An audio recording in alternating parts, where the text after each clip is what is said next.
Bonjour, bonjour, bonjour. J'espère que vous allez bien. Et voilà, il y a bien maman qui a ça servi traiteur. Qui ça ce qui tient les lots là qui. Natongo ndenge to banda toujours to bandi na exercice na biso. To sisi biso na to komiko. Ça la misa na biso ya ndako. Et voilà, ah tozo tumba mipanzi na biso. Mipanzi oyo eza mobeso na saison yango tellement bien. Et voilà, lelo ezali tozo tumba yango ebele basepela na mipanzi te etumbeli nde keseni oyo ya kapisa skitian ezalaka tellement elengi na tumba mipanzi balia te nani alobi mama katika pesa servi traita tumba mipanzi kitoko. Je vous dis biso tolemba mipanzi te totumbaka mipanzi tellement elengi bato babaya yango peut-être nde bolamba yango ya soupe. Et voilà ce que tout le monde mi panzi na ndenge sengeli. Et voilà, nazo tumba na four, na opesa on fumé kana kacha four wana. Donc voilà, ça tellement mobeso. To tumba na kacha four, et nga ata 2 heures du temps. On chango pendant 2 heures du temps pour quoi kubela. Bon les a vraiment mobeso. Ils a mobeso. To assaisonner moi juste kaka. Et voilà, ndenge za on est tellement nelengi nango. Mama katika pesa servi traiteur ayebi musala. Balobi mutu ateka mapa tika teka mapa na ye. Ope alamba malewa tika alamba malewa na ye. Ope asaka nyonso asalaka donc mutu na musala na ye. Musala nango ba ope bakeba bureau. Bakeba bureau. Voilà, passion na nga yango yo. Comme ça na nga oyo eza ba sauce oyo tikala na kati ya nini na biso ya bassin na biso oyo to assaisonnaki. Nde nazobuka moyen na kokako kobimisa yango natia yango awa. Et voilà. Eza tellement elengi mipanzi oyo ekumelaka te. Soki na tumbi na tieka na menu na nga mipanzi mindele ndenge bayaka. Je vous dis, oh papa, ni panze tumbami, ni panze tumbami, tabe tumbami, tabe tumbami. Oui, c'est tumbami. Ah, maman Katia, ça terrible. Ça vraiment terrible, c'est tout grillade. Ah là là là là. Ozolia, ozoluba, ozoluba, ozo parla là.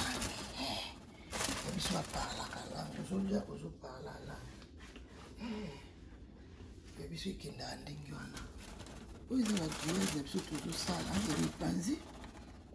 La saison est tellement kitoko. Et voilà, je vais prendre juste quand on a l'accent comme ça, on a besoin de ça chaque jour. Tous les jours, on a ça, on a ça, on a et ça, on a surtout dans la. Et voilà. Et vous avez besoin de moi, là. Après avoir classé.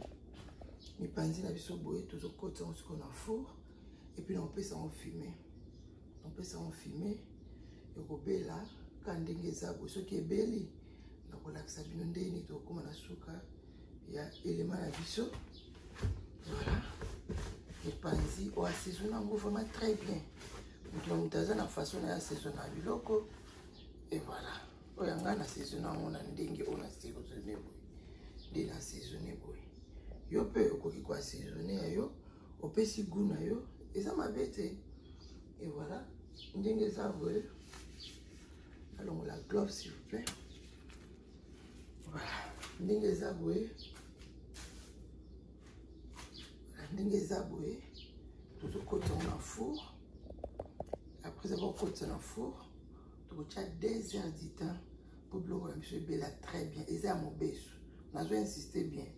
Et ça mon best tout ça na posa ya moto ya makasi vraiment te moto faut ça la maison makasi te lekate ke moto leki et belité na chango 2 heures d'ita lentement seulement et puis na suka na la sabino résultat na biso ndeni ne pesi biso résultat ya suka. Et voilà bande ko balande na ocho sabino première étape to uti kocha na four. Alors, après avoir coché dans la four, tout ça, après ça, moto, ya C. tokotia yango moto ya likolo te parce que soki otie likolo ekobela te ekobebisa biloko na ekozika. Tokotia yango na moto ya se. Voilà. Tokotia yango na moto ya se. Soki totia yango na moto ya se ezobela lentement sirement. Alors tokotia yango na moto oyo ya se. Comme ça totala résultat nini ekopesa biso.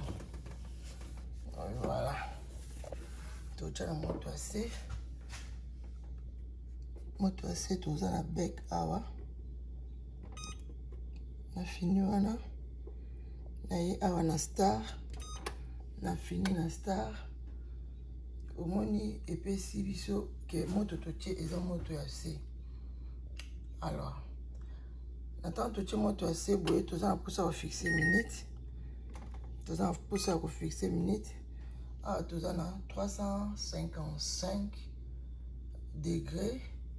Alors, 355 oyo eza moke. Na obakisa minute.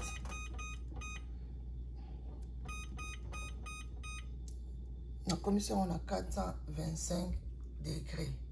Alors, le les amonto assez et bandina na 325 wana otomonaki et kende malembe jusqu'à ce que four na biso eko chauffer penza makasi et ko kopesa biso siko résultat ya 425 degrés wana. Donc otika yango bongo ekoka kobelaka eza moto assez et puis na se to tie ba fumer na biso. Alors na fumer wana ekobela malembe jusqu'à ce que na relaxa no résultat suka ndenge résultat o epesi biso na suka enfin ya biloko na biso et voilà. Vous s'abonnez massivement s'il vous plaît, vous partagez ma vidéo na biso et puis vous commentez et voilà. Et ça me ça moi katika pesa ça na restaurant de la muki na tongo na bandi na exercice et puis na koti na musa nanga ya kolamba et voilà. Vous partagez ma vidéo nanga s'il vous plaît et puis vous s'abonnez. Ceux qui m'ont tenu à partager vidéo nanga à 2 personnes même 5 personnes vraiment que vous allez là comme là moi je soutiens la bien vous soutenir. Capez ça ce qui tient pour avoir aucun de vous voilà vous s'abonner massivement. Restez connectés pour la suite à résultat et puis surtout total ensemble et puis ça biso résultat ni lentement sirement. La minute au four eza nanu na moto te et voilà vous au quoi na branché qui yango et puis c'est biso 110 degrés jusqu'à ce que bando mata malembe et kopé ça biso sikoyo ba degré au biso tozo lingela et voilà tout comme na 120 malembe plus ezo fonctionner plus ba air ezo mata et puis jusqu'à ce que et kokoma pensa que chauffer très bien et puis c'est biso résultat ya suka. Restez connectés pour la suite et puis ah mi panzi na biso ezo kende malembe lentement sirement oso lia mi panzi mama katika pesa yanga eza soki ba lie bazongaka mutalia biloko na ngati ke lia ke libela te baliaka bazonga parce que bana confiance nanga ke na sala musala kitoko pita onyonso na sala musala nanga kitoko na ba norme nyonso et puis na saison nango penza ndenge sengeli vraiment na sala musala nanga kwa na zo lambela chéri nanga nde na lambela libota na ngai et voilà et c'est comme ça tokenda nango bongo bo remarquer moto na biso zo mata malembe parce que four eza na moto te ils ont kende lentement sirement et voilà tous tumba yango ensemble na bino jusqu'à ce que tu sois résultat suka rester connecté pour la suite élément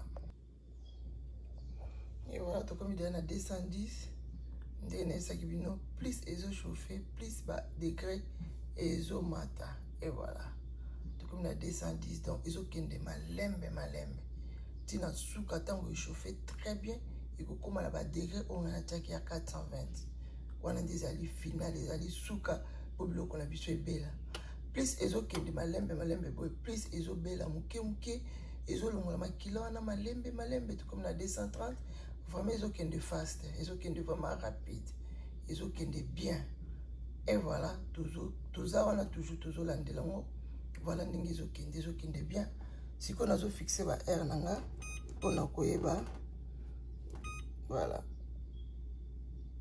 Notre chat 2 heures du temps. Voilà. Il est qui?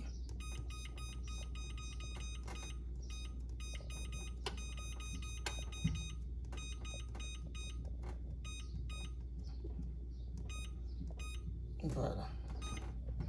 Natie 2 heures du temps. Et Kobela pendant 2 heures. Donc, normalement, malembe. Jusqu'à ce que Kobela. Et voilà, vous vous abonnez massivement. Partagez nos vidéos s'il vous plaît. Merci. Et voilà. Les panzi la biso et belli. Rien à dire. Voilà. Les panzi la biso belli kitoko. Vous s'inquiétez pour la sauce. Pour les avoir du colo. Ils sont très bons. Donc, ce qu'on a du colo. Les panzi la biso. Et voilà. Bon, vous remarquez tant aux autres tumba les panzi boye. Et vous bimisa vraiment maï belli tellement il y a mon besu. Et vous coupez sa pinza sauce et belli. Après, au coquille colongo la sauce wana au fini en aluminium na yo tokola boyo fini awa tango okitisa sauce no c'est kiti olongo longo tient na bol et c'est comme ça et tika la boyo zongo sous la moto jusqu'à ce que 2 heures na yo koka et puis enfin et vous pouvez ce résultat oyo donc la biso est belli kapesa ce qui tient toujours so peut to baloli omoni donc donc on a biso et ça vraiment il y a Kobela donc oui oh et tumbami ya mobesu vraiment mais et belli vraiment kitoko vraiment la fumée wana nyonso oh et ici donc on a biso belli kitoko rien à dire et voilà tokutani na étape mosusu la vidéo prochaine vous s'abonnez massivement vous a dessus et voilà bye bye. Ah oui, service traiteur international avec Kati Kapesa Aigle. Toujours la solution est là. Kati Kapesa, toujours à votre service. Qualité supérieure des recettes et repas africains, restaurants et catering. Mokondi ya kolamba kitoko na États-Unis d'Amérique. Kati Kapesa Aigle. Toujours service traiteur et à qualité Tokos. Pour toutes vos réservations, contactez Maman Kati Kapesa pour vos cérémonies, réceptions, manifestations, vos fêtes de mariage, vos fêtes d'anniversaire, graduation, barbecue, événements, même les conférences. Service traiteur Kati Kapesa. Toujours à votre service. Qualité supérieure des recettes et repas. Bamosusu, c'est local.